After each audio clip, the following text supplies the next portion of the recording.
मला ना 7 वर्षाच्या मुलीसाठी पीटर पॅन कॉलर फ्रॉक शिवायचा होता, म्हणून मी उंची 12.5 इंच घेतली, शोल्डर आणि मुंडा 5.5 इंच, छाती 7.5 इंच आणि कंबर 7 इंचावर मार्किंग केलं।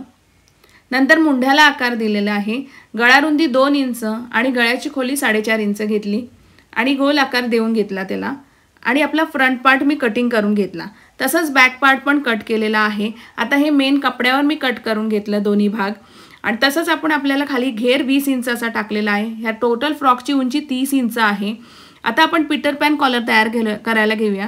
त्याच्यासाठी बघा मी गळा पूर्ण उमटवून घेते आणि नंतर मग 2.5 इंचावर मार्किंग करून संपूर्ण गोल शेप देऊन घेते आणि आपण हा आकार कापून घेऊया। याचा संपूर्ण डिटेल व्हिडिओ माझ्या यूट्यूब चॅनलवर आहे। आता हे मी कट करून घेते, हे मेन कपड्यावर कट करून घेतलं। आता त्याला मी आतून लेस लावणार आहे आणि आता हे आपल्या फ्रॉकला मी वरच्या टॉप पार्टला जॉईन केलं, 1 इंचावर फिटिंगची शिलाई मारलेली आहे। Okay bye.